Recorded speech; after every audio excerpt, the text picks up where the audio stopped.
লিল্লাহি তাকবীর। আল কোরআনের আলো, আল হাদিসের আলো, প্রধান বক্তার আগমন, শুভেচ্ছা স্বাগতম। প্রধান বক্তার আগমন, শুভেচ্ছা স্বাগতম।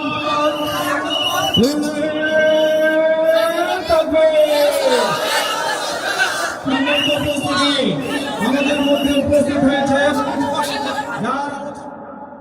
কেমন আছেন আপনারা সবাই?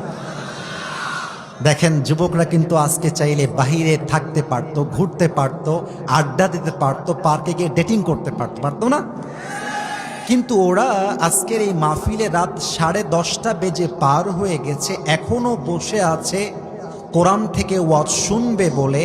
এটাই প্রমাণ করে এই যুবকদের মাধ্যমেই কায়েম হবে আগামীতে ইসলামের বাংলাদেশ। আজকের মাহফিলটা প্রমাণ করে দিল যে তানোরের সন্তান কোনো অভদ্র ঘরের সন্তান নয়, সব ভদ্র ঘরের সন্তানেরা। এত দূর থেকে আমি হেঁটে আসলাম, আমি একবারও পড়ে যাই নাই।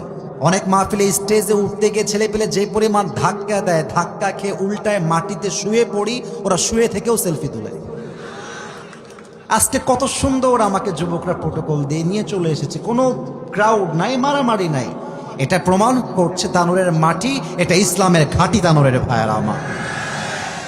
আমি অধম আপনাদের ব্রেনকে বিক্ষিপ্ত করতে চাই না, specially I don't want waste your time, valuable time. আপনাদের সময়টা খুবই মূল্যবান, আমি অধম এইটা নষ্ট করতে চাই না। আমার হাতে যে কিতাবটা আছে এটা হচ্ছে আল্লাহর কোরআন, আমাদের ধর্মীয় কিতাব। এটা জাস্ট ধর্মীয় কিতাব নয়, এটা আমাদের কলিজা, এটা আমাদের ভালোবাসার জায়গা। আল্লামা সাইদি, আল্লাহ ওনাকে কবরের ভেতরে জান্নাতুল ফেরদাউসের উঁচু মাকাম নাসিব করুক। আলোচনাগুলো মাঝে মাঝে যখন শুনি কলিজা জোড়ায় যায়। মানুষটা চলে গেছে পৃথিবীর থেকে, কিন্তু তার ওয়াজ শুনলে মনে হয় মানুষটা এখনো পৃথিবীতে বেঁচে আছে।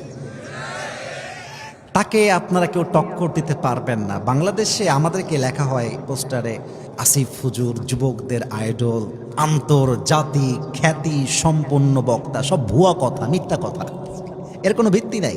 আন্তর্জাতিক বক্তা কেউ যদি বাংলাদেশে হয়, প্রথম নাম আসবে আল্লামা দেলোয়ার হোসেন সাইদি হুজুরের নাম, আমার প্রিয় তানোরবাসী। আর আমাদেরকে যে বলা যুবকদের আইডল, এই সেই হাবিজাবি, এটা জাস্ট ফেসবুকে ভিউ, ইউটিউবে ভিউ, টিকটকে ফেমাস, ইনস্টাগ্রামে ফেমাস। এই জন্য হচ্ছে আসিফ হুজুর যুবকদের আইডল। মাথায় রাখবেন, যুবকদের আইডল সে নয় যার চেহারা সুন্দর, যুবকদের আইডল সে নয় যার জামা সুন্দর।